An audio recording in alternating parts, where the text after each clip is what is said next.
And so here we are. Recording has started. The recording. Pablo, did you say you was going to drop acid? No, he has to drop in a few minutes. Oh, I heard something totally different. Sorry. Yeah, apparently. Yeah, I see where your mind's at, but that's okay. We accept you as you are. Oh, thank you. That's a great way to start the first podcast episode Yes, it of is. the AFC podcast. all right. Yeah, this is Evan for Mika's fan club. We're here with Shalom O'Neill. We got Mario Dropping acid. Rand. We got Gary Nowak and Pharrell. How do you say your last name? Garcia. Garcia, but what's the L part? Basically my grandpa's last name. You know, Mexicans, we gotta be extra. Sometimes all Mexicans have most Mexicans have two first names and two last names. That's just like the Mexican culture. So my last name is Garcia Lucero. Interesting. Mario, could you validate that? Yeah, I can assure that. Actually, my full name is Mario Esteban, and my surname is Duran Araujo. So yeah, two names and two surnames. Yeah. I guess technically I do got four names too. Go for it. What's yours? Mine is Philip Michael Capadora Jr. So I must be part Mexican. Yeah, my full name is Evans Charles Manson Hitler for Micah. Hitler? Charles Manson Hitler. It's hyphenated. Charles Manson Hitler. Yes, people teased me in school. They were very mean all the time. Yeah, we got to stop the hate, ladies and gentlemen. Like, yeah, just honestly watch the Mr. Rogers show once in a while. I'm sure it's on a streaming network somewhere. Like, the guy was a saint of, well, in real life, just watch the show and be nice to people. It's not that hard. So I was actually in Arizona for the past week, and I was staying at this hotel, and sure enough, the people in the room next to me were making a sex tape. You're kidding. Well, they don't know it yet, but yeah, they were making a sex tape. You filmed the whole thing? Joking. I'm joking. Come on, Sure you you are. right now. Evans, like, I can't wait to get you. I want to be on Pornhub later on. Eric Formica's fan club. And there's only five, and there's five guys in the fan club. And I paid them all very well to be here. Yeah, thank you for covering the subscription of the AFC podcast. Thank you. Well, Friday is St. Patrick's Day, yeah? Yep. Yeah. All right, everybody coming? Oh, we got the fundraiser on Ditmars. Okay. Yeah. Yeah. All right. I'm going to be there. You going? Yeah. All right, I'll see you. All right. What time? I don't know if I'll be drinking though, because I can't. It's starting to catch up with me, man. I have a puppy now, and I got to be a responsible daddy. What kind? Let me see. Oh, she's taking a nap, but let me see if I can pick her up. Hang on a second. No, don't pick her up. Just move the camera. Can you move the camera? It doesn't work. No, never mind. Don't worry. Oh, she's awake. Hang on. Okay. Woke her up for Micah. I love Woke dogs. her up. I'm a dog guy. Charles Manson Hitler for Micah. Yeah, well, it gives her the opportunity to meet me. Oh my God, yes. Oh my God, what a monster. You are scary. You are defending Dad very well. I almost wet myself. That's how scared I am. She's definitely a daddy's girl. What's her name? Her name is Snow. Snow. Very well. Hey, Snow. Yeah. There is a website called Cuddle Clones, which I absolutely love, and I recommend to everybody. And whenever your dog is at, or pet, whatever pet you have, you take a bunch of pictures, you send them the pictures and money, and they will make a life-size stuffed animal of your companion. Oh. Yep, I had one made for my sister and my brother-in-law, and I had another one made for my parents. And when my parents' dog died, they still got the stuffed animal, obviously. And, my mom says she talks to it. So it explains a lot about me. That's adorable, man. Can you do that for a human being? I don't know if they'll do it for a human or not, but why would you want that? I That's a different kind of dog. Getting to the real questions. No, I a have lot my- of I have people my would. reasons. A lot of people would, I'm sure. A living memory. Oh, What's what? the first thing that pops up into Cuddle Clones? Why would you? That website. Cuddle Clones. At least specify it's for pets. The divorce was Pet hard. clones.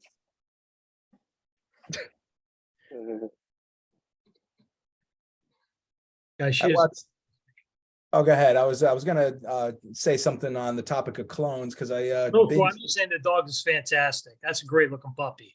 Oh, thank you. She's technically called an English cream, but it's the exact same breed as a golden retriever. She just has a white coat. Where'd you get her from? I actually dude.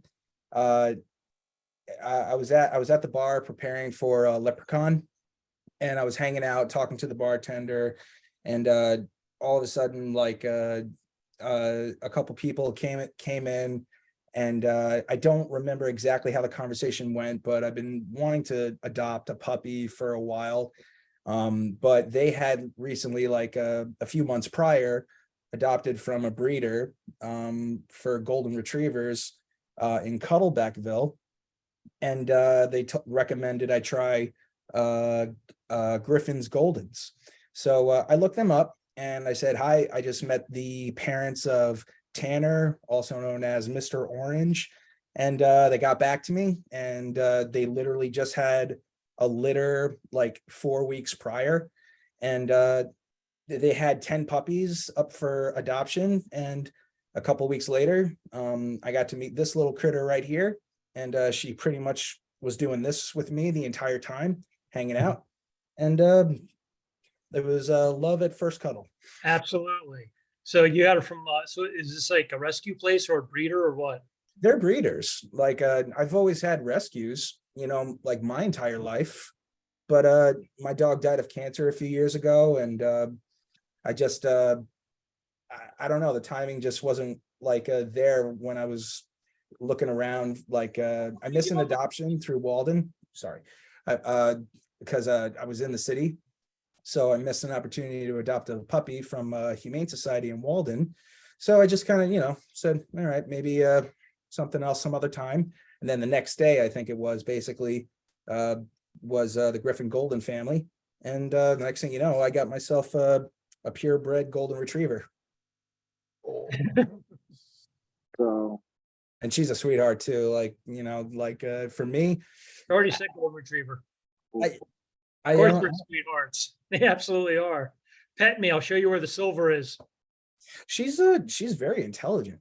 She listens to me. She doesn't listen to me like most children, but she does it deliberately. I say, don't chew on the dry skin banana. She just walks away from me and goes to pick it up. There you go. You mean this? I'm like, I'm yeah. not chewing on it. And today I gave her a dog bone for the first time, a nice tender dog bone. And she devoured it. It took her 20 minutes. And then she took a beautiful poop. So she's doing really good. I'm going to train her to be an actress. So she's going to have a lot more screen time than I ever did. I'll tell you that much. There you go. Well, if you ever need somebody to dog sit for you, let me know. I'm happy to do it. Thank you. I could use a day off. Absolutely. Yeah, she's a handful. I'm going to miss her on Friday. That's for sure. I cannot bring her into the city. It just would not be okay. Yeah. What, I didn't get the details on for the Friday thing. When, where? Oh yeah. So it's gonna start check in around 11 o'clock at Jack Jones. Anybody could pregame, sign up, have lunch, and then we're gonna make our way down to the Thirsty Koala, and then we're gonna hit Rivercrest for a little bit of a show and some beer pong. We got a custom made table for Leprechaun. From there, we're going to the Last Word, and then I'm still on the fence. From there, after the Last Word, we're going to head over to Rocky McBride's because they do have bagpipes playing for the day. I know they're going to have corned beef and cabbage. And from there, we're going to wrap it up at Shenanigans on 19th Street. So we're going to cover pretty much 20 blocks in one afternoon.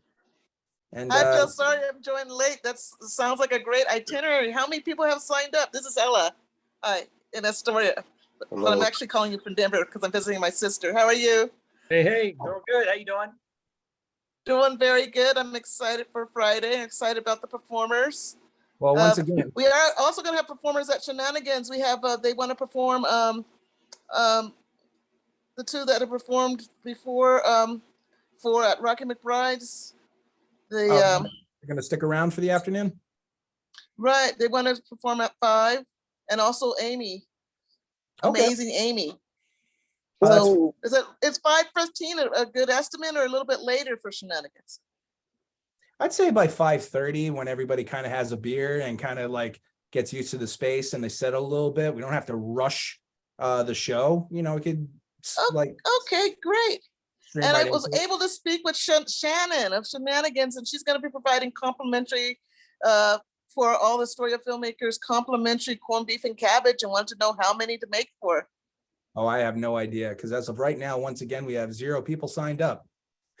No, really. And I had, and what I don't understand is that I had 24 people come up for a previous event this past Saturday, and I just don't get it. Like, why is nobody coming in the neighborhood to our stuff?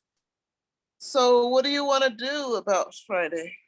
They're definitely Just, people are definitely going to come. Yep. So I mean, there's going to be people at all these bars throughout the entire day anyway.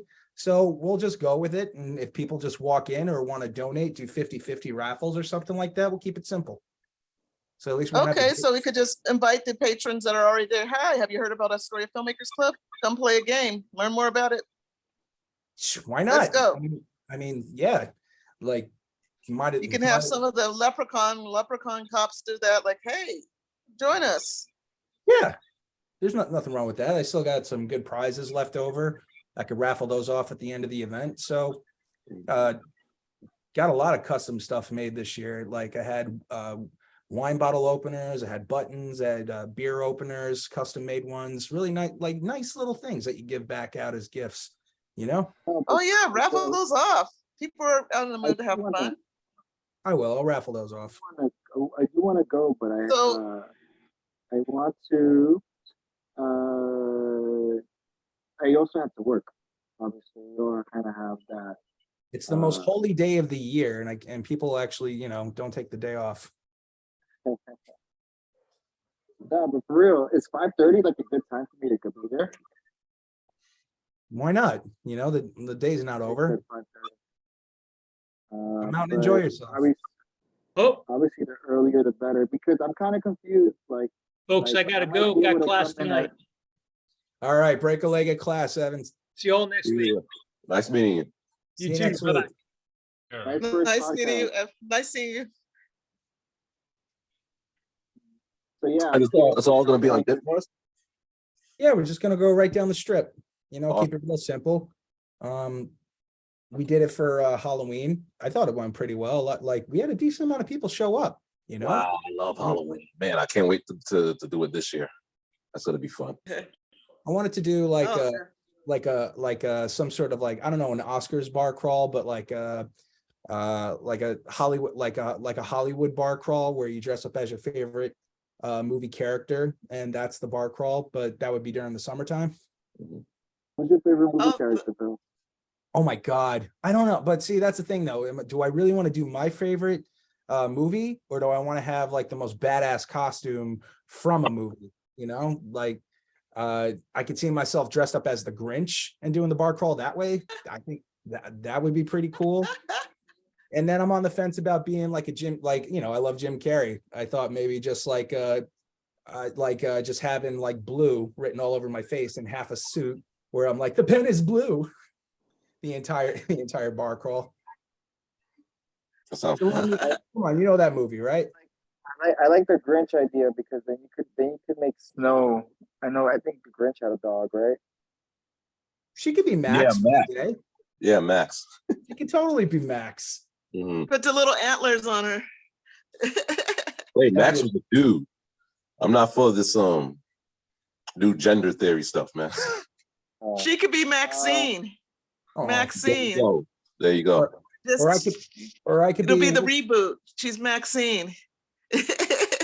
what was that dog movie, Wilbur or something like that? Or a TV show with Elijah Wood that was on FX for a while? Uh, not Will- Was it Wilbur? I think it was Wilfred.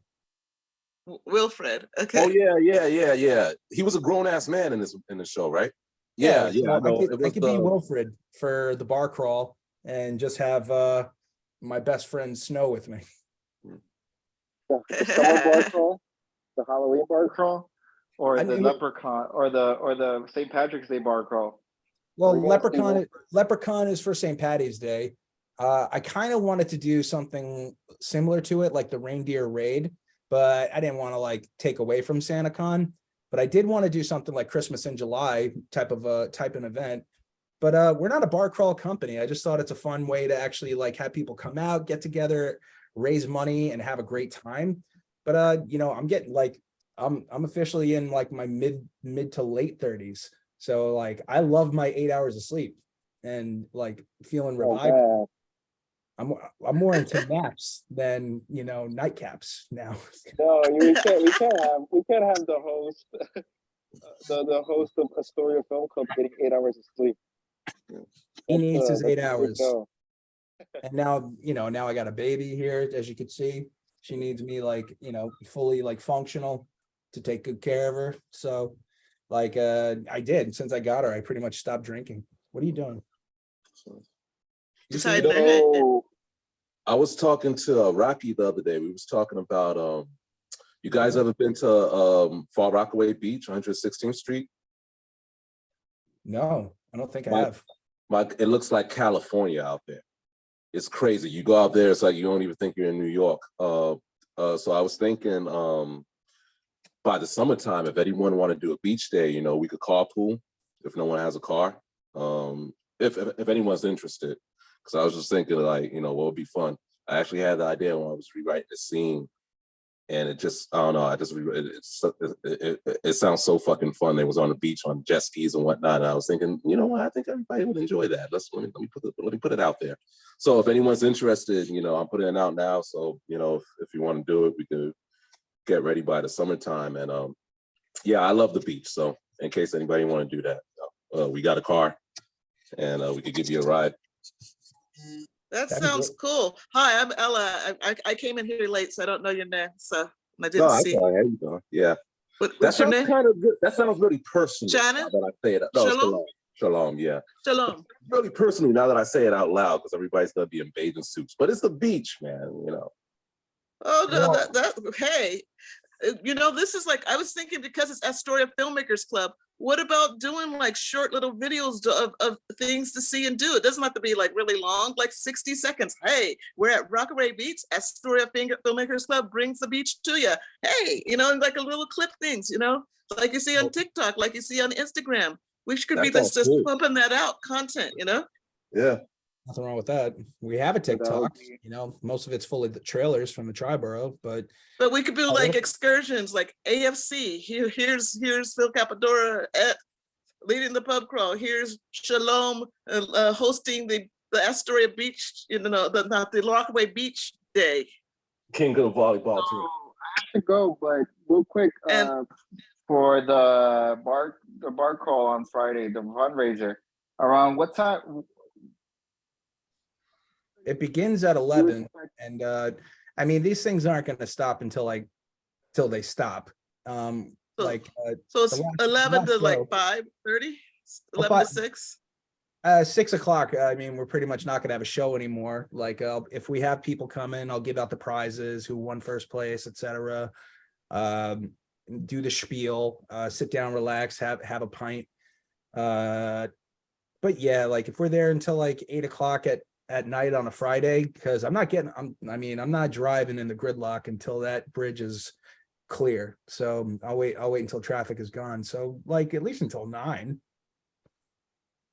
Wow, you're a marathoner all day long. Well, I mean, like I'm not going to be drinking That's during the great. I'm not going to be drinking during the day. I'll like it's St. Patty's Day. Like Good now. Oh, No part judgments Irish. here, but I know, but you're a responsible host, but no judgments here. I was just saying, Gosh, it's a love stuff. who wouldn't want to Gotta hang out with pace me? And yourself. like literally, we Gotta pace started in the AFC at a bar. Yeah. Like who's not going to sit down and have a beer with me and just talk? Right. I think that's how Gary That's- and I really like met. All right, I might see you there. I'm gonna double check on the details, and I'll RSVP to at least have numbers on the board. Well, be sure to check our website. We have our own like updated events page on our website, and it's got all the details for the St. Patty's Day bar crawl. Sure. Yeah, and Shenanigans is going to provide complimentary corned beef and cabbage. So that's going to be around complimentary dinner and a show around 5:15, 5:30. Bam. Shenanigans by the park. So she's very excited. I told her prepare for about 10 official Astoria filmmakers people, maybe more, right? Well, I'm gonna do what I can. If anything, we'll just try to sell the shirts for the day. Just to kind of like get deeper out of the red, farther out, get in the black, and start using that towards the podcast. And I think I got about 50 shirts left, give or take. So to every single bar we go to, say, would you be interested in buying a shirt? Here's our information. Support us during the year. Have a happy St. Patty's Day. Yada, yada, yada. Yeah. Yeah. So, I mean, we'll just, we'll figure it out. Do, I just do you have somebody periodically doing like a Cannot Facebook believe Live nobody to signed up. get people excited? Like having someone periodically checking in through Facebook Live or something like that? Like if they miss it, they miss it. And you want to put more attention onto Facebook on St. Patty's Day. Come on. What are these people doing on their phones on St. Patty's Day? I would volunteer to be social media coordinator for that, but that would be after 3:30 for me. There's a lot of different like business tactics I think we got to start incorporating just to kind of like get a little bit more into the limelight, more or less. But all in good time, because I'm good at what I do. I want to just stick in my lane. If anybody else has a special skill and they want to try something, like step up. I'm not going to say no. Like the worst thing that could happen is that it doesn't work, but at least we'll know sooner or later, or sooner rather than later, that it did. So let's give it a try. Okay, well, you could definitely reach out to like all the local papers, anybody, local bloggers, people like that. And I know that we're building that list from the story from the film festival of people that are in the media, press, or even have a blog or podcast. And keep on reaching out to those folks that are looking for content and getting them excited. All right. Good boy. All right. Well, I have to go. And also reaching out to other filmmakers. Like there's the Have a good Queens one, Pablo. filmmakers. Oh, I'm sorry. I didn't mean to talk over you, Pablo. Thanks for having me on the podcast. We'll see you next week. Have a good night. Bye. Hey, Franks. What's wrong with you? For those of you listening at home, we meet up every Wednesday night on Zoom. If you're interested in jumping in on the conversation, if you're in the filmmaking industry or you're interested in being in the filmmaking business, why don't you consider joining the Astoria Filmmakers Club? We're about 870 people strong, give or take, on Facebook. We hit a bit of a growth spurt this year. We're 3 years old, but we've been doing this for about 3.5 years. And right now we're getting ready to start fundraising for independent films, such films as Molly, the short film. We got Fireland, we got Clark Liz, we got Heart and Soul, we got The Son of Houdini. We got about 23 films in the roster that we're going to be working on. But if you got something and it's ready to go, or at least a read through, let's take a look and just get it going, I sent Red Syndrome to Rocky. He was like, he's down to do a read through. So I don't know if we'll be able to do it Sunday because it's kind of close, but he's on board. Well, did you have a PowerPoint? I don't. I have all the information, but I just haven't organized it. Like I have production costs, estimate about production costs, production design. I mean, I sent you an email that had the info, but I just haven't formatted it. So yeah, I got to get that. Give that to somebody on Fiverr. Uh, I mean, that's the easiest $40 you're ever going to spend. all right. And literally, they're going to save you a ton of time. They're going to take work off your plate. You did your part. You know, pass it on if you can. All right. Let me jot that down for Fiverr. I've seen it around too. I never knew what they were about. It's a great tool, man. You know, you're going to meet a lot of like interesting characters. I haven't used Fiverr for creating a PowerPoint because, you know, for the most part, I just did it myself. I learned how to do it. But literally, like if you have somebody who knows how to create sort of like a lookbook for a film, a PowerPoint, if it's that simple, to me, that's already a business plan.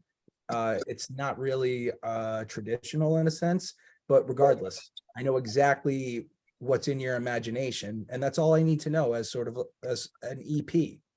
I don't need to know anything else. And I'm gonna check them out tonight. I'll put it all together tomorrow because Give it a shot. out Oh, like and, hot. since we're recording this, we said it in the beginning.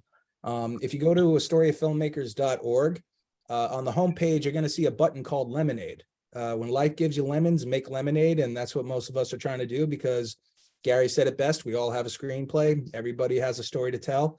So if you're interested in having the AFC crowdfund your feature film or pilot or short, start making lemonade. Go to the website right now, click on Lemonade and fill out the information.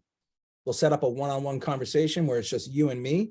I'm Philip Capadora, the founder of the Astoria Filmmakers Club.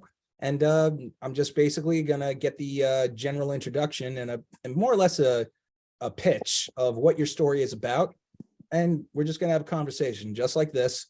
And moving forward, if there's a way the Astoria Filmmakers Club, which is a 501c3 #1 crowdfunding resource for the entire independent film market, where we could raise a grant custom made for your feature film, screenplay, pilot, or whatever, join the club, man, because we're all in the same boat doing the exact same thing.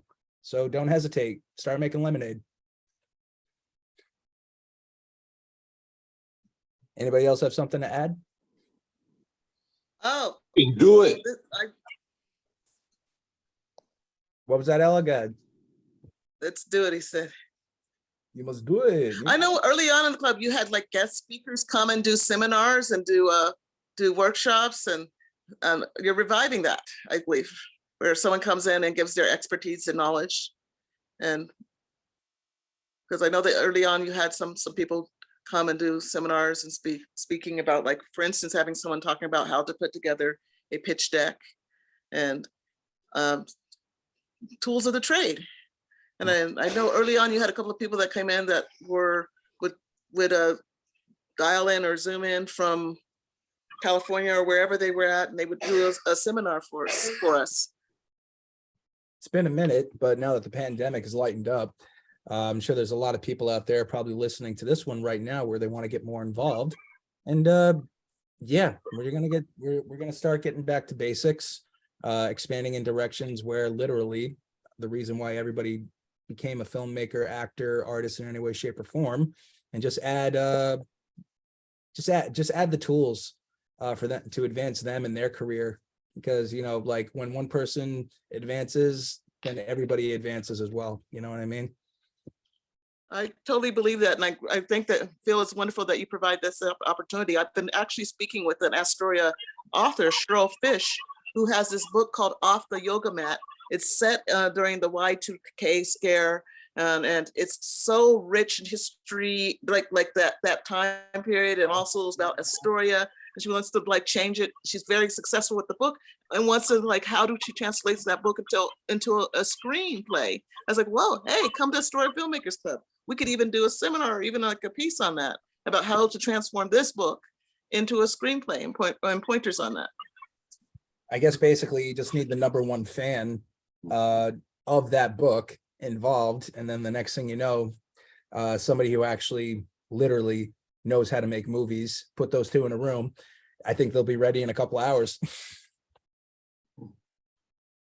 Gary just translated a novel. No, not a novel. It was I forgot. It was one of those thick books. It was about Tenement Square, but he just turned it into a screenplay. You got to do the second draft, right? Right. I think Wow. oh, by the way, Ella, if you want, I'll do notes on that screenplay of yours. You never send it to me. Oh, yes. It's actually written by Powell Leonard, who is my partner for Powella Productions. And he is actually the writer. So I gave him your information, and I'll help him select which script, because he's prolific. He has multiple scripts. There's sketch comedy, variety. He wants to meld them together into a film. We have a film we have a web series that's has a story within a story component. It takes place at a fictional TV station, and then you get the stories of all the characters. It's like The Office, 30 Rock, with our own twist. So it's like The Office comedy, the character driven, and all the shenanigans that happen in the office. Meanwhile, on the stage, there's performers performing. So it weaves in and out of actual performers and then the fictional staff. So there's quite a bit moving parts, and we definitely could use expertise in making those parts. I think the idea is brilliant, but we need expertise in making those parts work dramatically and also comedically. I guess there is some drama in it, but it's mostly comedy. It's comedy. Mm-hmm. How many stories do you think he has? Wow.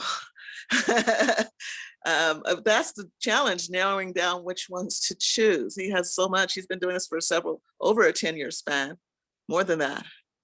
And I think the bits are funny on their own, but I still believe they could be woven into a movie, a feature length. Doesn't hurt to give it a shot. Yeah, Gary, does that sound like something that you'll be able to, if I show you a couple of the pieces?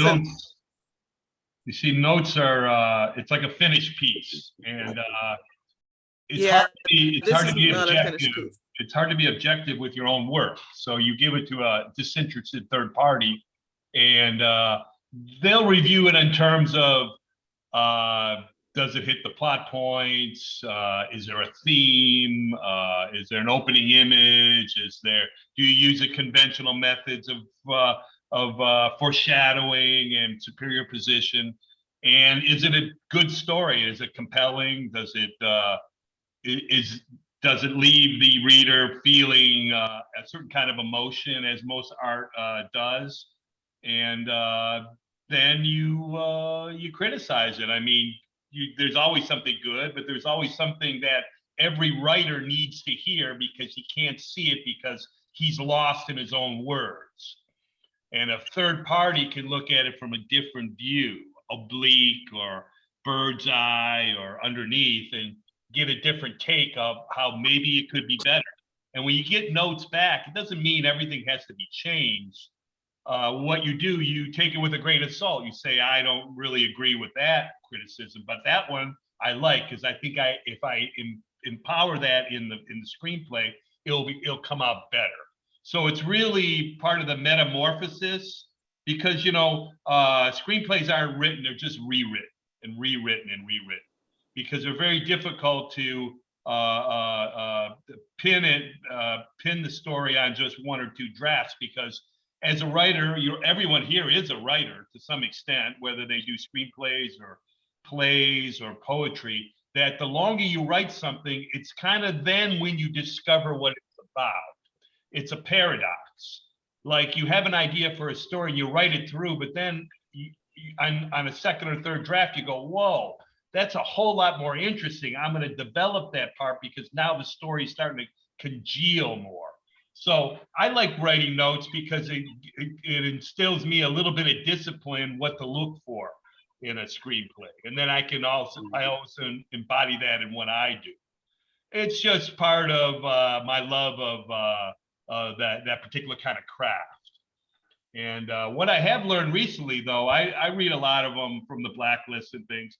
it's not so much it has to be like a movie. It just has to be a good story, something compelling. And any good director and any good creative visual person is going to translate that into an image, something that can be portrayed on the screen.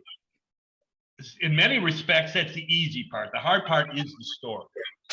And I think everybody would agree, you know, you have all these cinematographers and directors and these craftspeople, but if the guy doesn't walk through the door with a decent script, they're all just kind of sitting around waiting. So I kind of put a lot of weight in the screenplay part, and it's a different discipline than the actual making of the film. Now, I've never made a film. I've done a lot of photography and I've worked in the business, but I've never physically made a film. And I'm sure there would be some anxiety, because the thing I see the hardest about making a film is like the camera angle, and not so much the lighting and everything, camera angle, it's just the quality of the film and how that relates to the message you're trying to portray. I think I'm gonna try something for that thing in January, make like a silent film or something, but I'm definitely gonna enter, because I think everybody should enter with something. I mean, this is a filmmakers club after all, right? Yeah, last time I checked. And I don't think it's that impossible economically, right? I mean, how much could it cost? I mean, it's just a video camera. I mean, there's editing equipment probably on the internet that you can use, and if it's a silent film, you don't have to worry about the one of those technical parts is kind of out of the way. So and as well, you know, even in a silent film or a documentary, there's a script. You got to write a script, you know. In a silent film, it's just, there won't be any dialogue in it. It'll just be all action. But I always wondered how you're going to employ like the cards, the inserts, because unless it's a pure silent film and there's no talking, if you think about the silent films from the late 20s, early 30s, there was these little cards that would tell you what they were saying. And I wouldn't know how you would put that into a video. See, I'm not technical in that way. I'd have to hook up with people who are very technically minded with the whole camera thing. Oh, with that would the cards would happen, Gary, during the editing with the title cards. You just slip them That's in. what they're called, title card, right? So you slip that in during the editing process. Yes. Okay, maybe there's probably software that you can use, right? Is that how it works? Yes, you just slip those title cards in between when you're editing, in between the scenes. Yeah. So or and the software there's really want the discipline, you don't have any title cards. See if the audience can understand what's going on just through the pure action of the actors and the situation and the image. And can you convey what you're trying to say without words? I think that's a very powerful exercise, a very disciplined way of trying to communicate. And you can augment it with music. It could be live music, could be pre-recorded music. And if you can convey emotion to the audience without having to utter a word, I think that would go very far in giving you a good learning experience. You could translate that to a regular film or even to your own writing, where you can kind of describe it on the page and then transfer it to the screen. I think I would, to me, I find that kind of thing very exciting. Oftentimes in Hollywood films, there'll be long periods of time where there's no talking. There could be music and things, but a lot of it is described and interpreted just through the images. We all have favorite films where you're outside of the characters is what you remember most of the film, but outside of that, it's usually a scene. And it isn't necessarily a talking scene, it could be some kind of visual. Like, for example, the beginning of There Will Be Blood by Paul Anderson. He has that one scene of that crazy mountain. It's just this overwhelming expanse of nothingness in New Mexico and something. And then he has that sound, that high pitch that starts low and builds to crescendo. That in and of itself really is a good opening image, because you know it's like this insurmountable task that the character has to overcome. And so if you could translate that into even something very simple of a silent film, that's what I would like to try. But once again, I have no camera or anything, so maybe I'll buy a camera or something. I know. Well, make it on an iPhone, right? You can shoot everything on an iPhone nowadays. Yeah. I mean, Yeah, especially you can shoot on an iPhone. Yeah, but you think does that actually work though? I mean, it does, and it kind of pissed me off. I didn't grow up with that crap, man. I had to buy a big ass expensive camera, and I ended up trading it in. I only got half of what I paid for it. Yeah, people are cheating their asses off nowadays, but I guess it's time to jump on the train. But you can use it. You could definitely shoot it with. I think you can even just download the editing software, and probably even edit it on your phone too. But I think it's probably better to have like at least the basics. You don't want a good light source. You're gonna need good audio. Yeah. Audio is everything. Audio is actually. I want to say it's more important than an image, but depending on what style you're going for. Yeah. That's a whole different. That is in and of itself one big artistic aspect of a film is the sound, for sure. The sound, yeah. You can even use. So in that regard, I really do like the idea of a silent film, because it'll cut a lot of. Well, it'll force you to stretch your muscles visually to communicate. Yeah. Right. But also though, because there's a lot of sometimes audio, for whatever reason, it's a hard thing to get to master. I was at I worked on a film with Malcolm. Yeah. And we had the premiere at the Kaufman, and the audio just went out in the middle of the film. And he had producers, like people. He had investors in the audience who was like, "Man, what the fuck is this?" But why did that happen? He told me, he was like, "Man, this guy, he just didn't mix it right," and he was like, he was supposed to get on it for a while back, but I don't know. But it happened. Yeah. It was still a great showing. Like everybody loved the product, but it's like that's something that's it's just one of those technical things that it's not too hard to take care of. But like I said, everything's easier now, and I just didn't grow up like that, so. You have this tremendous attention to detail with film, right? It's like because you have the frame and there's so much going on or very little going on. You got to really, it's kind of like still photography in a way. You really have to have an attention to detail. Something's out, the composition. I can see how. I mean, I've been on film sets. It just takes forever to do something because there's just so many moving parts. Yeah. So to make you got scared. But just to make a quick film, a silent film, even that requires a lot of attention to detail.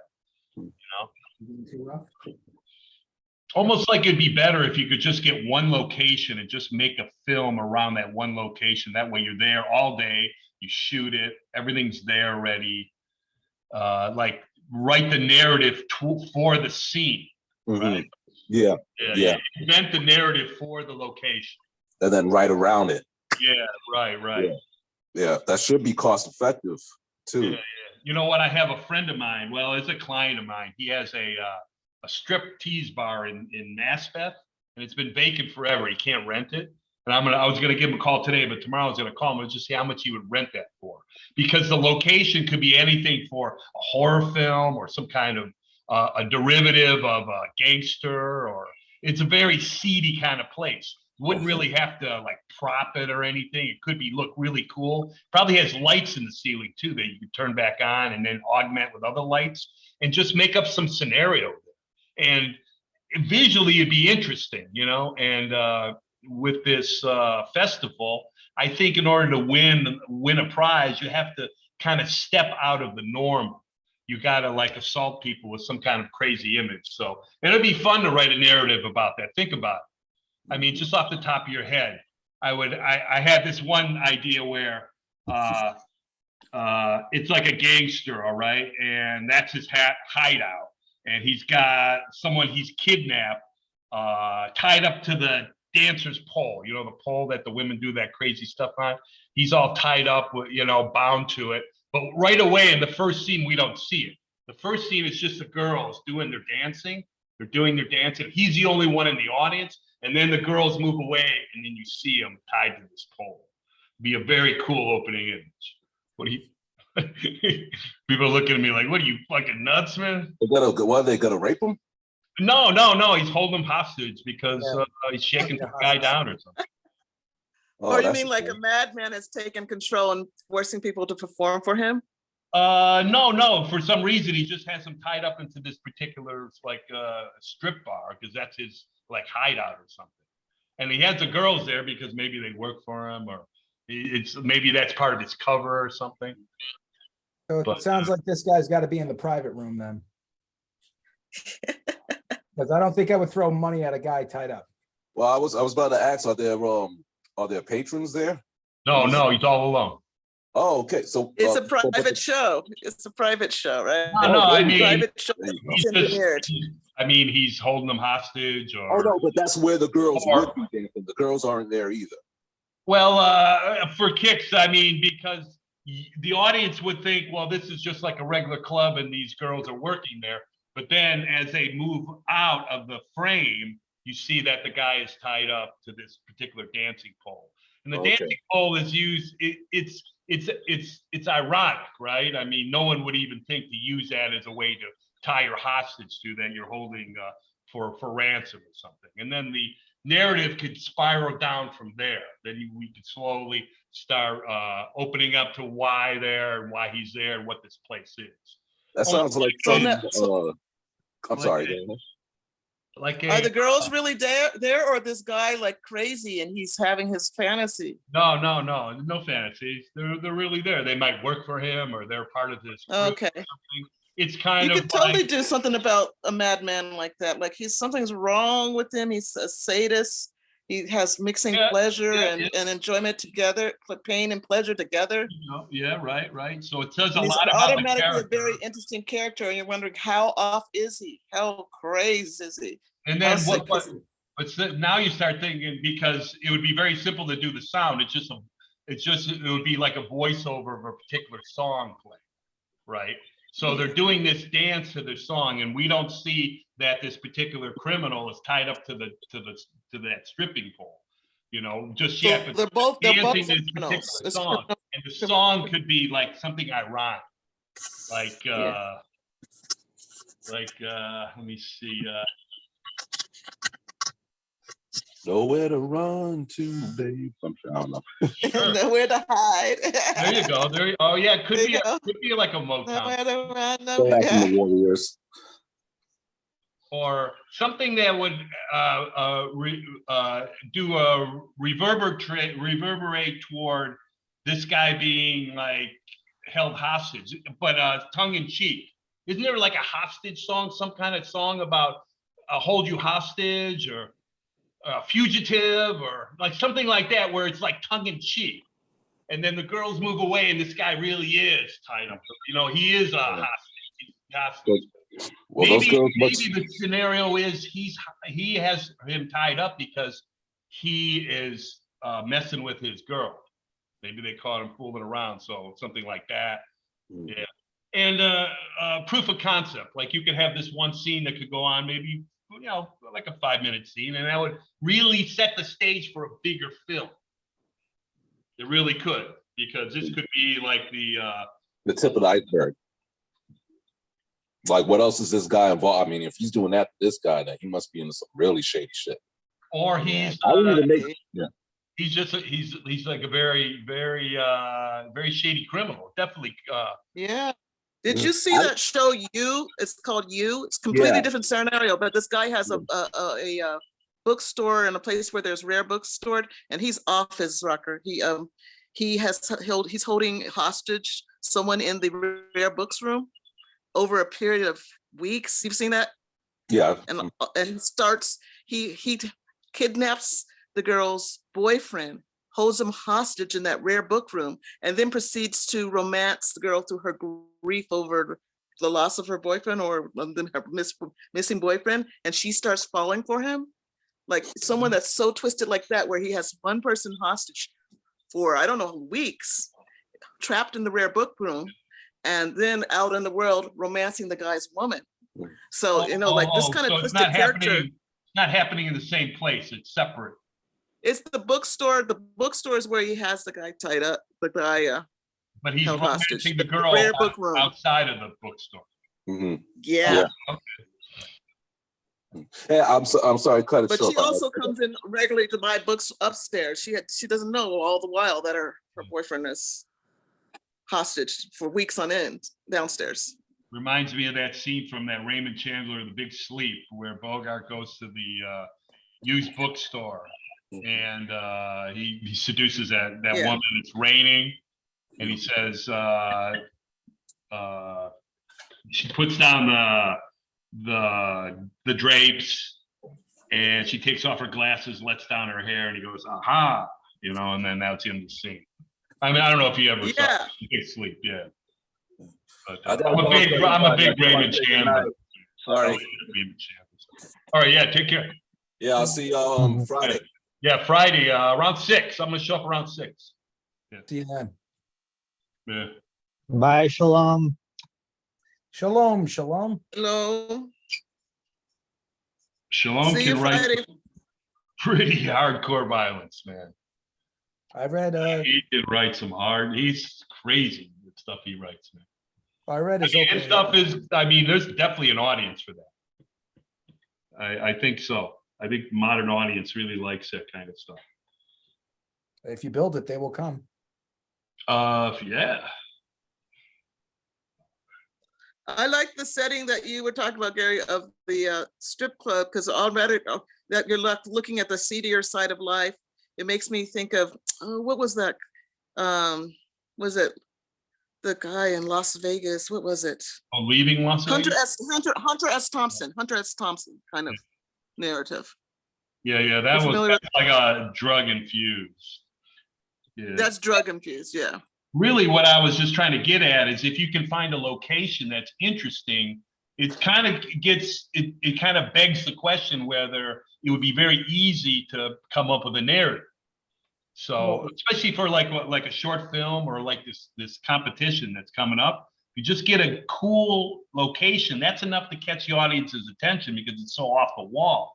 And then making the narrative kind of like Buster Keaton said, when they would make a film, they would think of the beginning and then the end, and he said the middle would just fall into place. I don't know how easy that is, but I mean, maybe back then in Hollywood with these silent films, but Okay. yeah. But it's kind of like an exercise. It makes you think, you know. Yeah, it's built around the space, like Venus and Fur. The woman shows up for an audition. A guy's a sadist, but he's pricked on the wrong woman because she's more sadistic than him, and it becomes like this whole thing. And it's an empty stage, an empty theater. Okay, yeah. And then who's fighting for survival? He's the one that ends up fighting for survival. He thought he was a predator, but little did he know that she was a predator. Yeah, but that's a whole narrative right there. I mean, short film, it's kind of like 1 5-minute scene that the audience. Yeah, he lures her to an empty. He lures her to an empty theater. Yeah, he lures her to an empty theater, but she ends up turning the tables. She came prepared. And it's all about that empty theater. Oh, okay. That kind of reminds me. The Astoria Filmmakers Club actually has a locations page on our website. Yeah. So basically, like if people are looking to rent out their space, I think we created something. I'm trying to remember the name, but it's actually it's called the Blue Book. So the Blue Book is the space on the Astoria Filmmakers Club website where anybody who has a space, even a private home, they can make money by posting information about their space specific for film. And we're kind of like the Airbnb platform just to make a movie for the day, you know? But we're not Airbnb. That's awesome. No, I mean, like, it's the easiest way to find locations, but to Gary's point, work with the ones you got and build a story around what we have access to, you know? And that's the other thing, that's the other way, like, the community could really get more involved. Because like, I had one guy, he wanted $850 a day for like his entire apartment for films. And he has like something of a resume where he actually had films come into his apartment, rented it out. And so right there you have references to kind of validate the space. So if it is an operatable space and it's easy to get access to, I mean, yeah, if there's people willing to pay $850 a day just to make a movie, as opposed to $100 a night just to sleep over, post it, get on the blue book. Yeah, but that raises some issues. You know, you got liability, you got to have insurance. He's got to do a waiver that if anything happens in there, he's not going to sue you or something. Well, that's not our problem. I mean, but no, 100% correct. But you cannot literally make a movie without an accord. You wouldn't even get permits without it. Yeah. Well, what I mean, for doing a piece for that festival, I don't think you're going to need permits. I mean, it's going to be like on the fly. I mean, try to make a movie like $5,000 or something. I mean, that's the way I look at it. A permit is regardless. You need to have insurance liability, because if your actor gets hurt, who's fucked? Correct. Yeah. You got to have insurance, and it becomes having to do with the whole business end. I mean, especially if you use actors, like real actors, they're going to want to get paid, and then you gotta. Yeah. I'll blame them. But it's not impossible. Yeah, it's not impossible. No, not at all. But literally, like, it's almost like you need someone with the stuff, you know? Right? I didn't hear what you said. What was that? It's like you need somebody with the stuff, like a truck with some lights and some stands and some sandbags and some ladders, and like, we got 850 people and change on Facebook, on our private Facebook account. So there's people with that stuff, you know? Yeah, but is it like a voluntary thing? They're just gonna. Well, if we're doing like a voluntary thing at a restaurant or a business where we're helping them out, where it's like, who said it before? Pharrell, where it's quid pro quo, where it's like, I do for me, I do for you, you do for me type of a thing, where it's a barter. Yeah, like, some people just want something to do. That's what we did with What's So Special. And we got food out of it, which was delicious, by the way. Shout out to What's So Special. So, I mean, yeah, that's filmmakers. You could employ something where they get maybe publicity versus you get a location, something like that. Well, we're a community program. Yeah. And, like, regardless, our goal is to pay our club members. That is the ultimate goal. We are a 501c3. If the community, the grants we get, the state, worldwide, if they want to donate to the Astoria Filmmakers Club, it's going right back into the member, towards our members, because they've actually put sweat equity into this club, and, you know, they deserve to get paid for their work, and they're not going to get any better. And we're not going to know if they're good or not unless they participate. So there is a lot of give and take, but you got to give first. Mm-hmm, for sure. But we're like, we are at that point. Once we get the podcast plays on its feet and publish them, and start building a fan base that way, we're going to have a very good brand, I think, in just just maybe another 3 years. God willing, it be less. Mm-hmm. But I'm not worried about that. Insurance. Well, thanks for letting me pop in at the end, Phil. Oh, you're welcome. Sorry to interrupt. No, you didn't. It's like, I learned my lesson. Well, I didn't learn a lesson, but I did. I learned from the Triborough Film Festival how to go about getting insurance. What kind of insurance? What are we doing? What not to say? little things like that, where personally, like, I think the insurance business is an entire scam altogether, but if it's a necessity, Yeah. I'm not going to fight it. It is what it is. What insurance did you have to get for the film festival to cover it? What insurance did you have to get, Phil?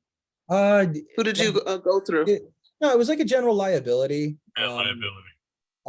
And I just had to like be very specific with like what were we having at the event? Are we serving alcohol? Is there going to be food? Little things like that, where we have to have that sort of like checked off in the boxes on our end, including the name of the spaces business and the location listed on the policy. You know, like there's a lot of details that need to go into this, because if there's participants of companies that are also on that location that are not listed on the insurance policy, those companies that are there can be liable. Yeah, you have to indemnify them against any action, so they have to be named on the insurance. But I tell you, that's actually money well spent, because Yeah, you like get it's sued, necessary. get sued, you know, although if they sued Astoria Filmmakers, I mean, it's a 501c, so I mean, they don't have any money, but maybe they'll go after you personally or something. I don't see the scenario where we would really be liable for something, because our responsibility is provide the grant. There's filmmakers probably listening to this. Literally, they have an LLC. You know, they've been down this road. Their LLC gets the money, and then they hire and fire. That's the name of the game. Like, unless like the only thing we would actually do is if we're making original AFC content, where we're actually making something directly with, through, and for us, that puts us sort of like in the front line.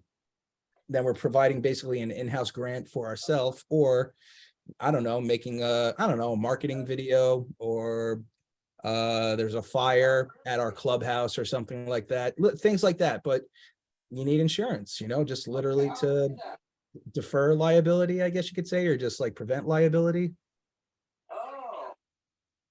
But hey, I'm learning. Okay. I learned if it's All right, necessary, well, go with it. okay. Great seeing you. Looking forward to seeing you on Friday, whoever's in Astoria. I hope that the Goshen, yes. And have a great evening. All right. Ciao. Good night. Bye, Ella. Bye. Bye, yeah. Marco. Bye, Gary. Bye, take care. Bye, Phil. Ciao. See you soon. I gotta say though, like the Goshen bar crawl actually turned out pretty good. We had 24 people show up, and we raised over $1,600 that day. So not bad. I'll take it. So that money's going to go towards our podcast plays. We have workshops coming up. We're doing an online Alexander technique class on Tuesdays and Thursdays. We have a morning class as well as an afternoon class. So if you're listening to this, you get to decide, are you a morning person? Are you a night person? It's going to be about, that one is actually a 6-week course, all for the low cost of $250. You'll get 18 hours of training with Gary Ramsey, a master teacher from whom I've trained with at the Neighborhood Playhouse, actually just about 11 years ago now. And his teachings, you know, I remember everything, you know, and they carried me through the last 10 years of my life. And you can definitely see it on screen every time I was doing any type of background work, because I applied it every time.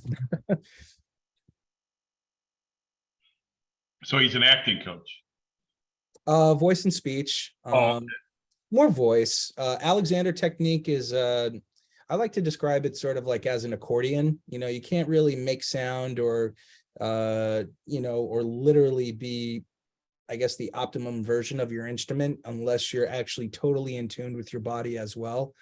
It's very unique. I've had such a variety of technique training in the last 10 years, such a variety. But the best way I could actually describe it is actually how you connect your breath to every single thing you do. But your body has to be completely fluid in order to actually basically perform the character. And that's tough. And it's not only good for theatrical purposes, it's good for reality, because you know, your body carries a lot of tension. This is a technique that locates it and dissolves it. A lot of breathing exercises, stretching exercises, posture exercises. We're going to be getting into some speech as well, articulation exercises.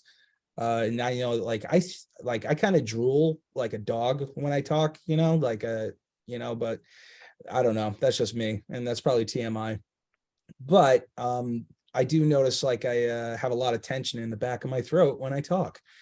So if I actually just relax the palate just a little bit, I loosen up my neck, and actually I soften my chest, maybe I slow down my speech a little bit, and then all of a sudden I'm a little bit more clear when I speak. Little things like that, where you could actually really just tune in to yourself, you know. But Or I heard you you smile when you talk, like if you're doing a voiceover, or if you're just doing like an off-camera thing. If you're smiling while you're talking, I guess the voice would get more lively or something. well, it I depends. never Like, really thought of that, but perhaps that's true. well, for me, like I got a very thick jaw, and I got some meat on my cheeks. You know, it's like, it feels like a bicep on my like right here. You know, but I have some tension there. So I have to have more or less not a smile. I like, because there's a lot of tension, and I have to, then all of a sudden the sound resonates more into the head and the nose a little bit more.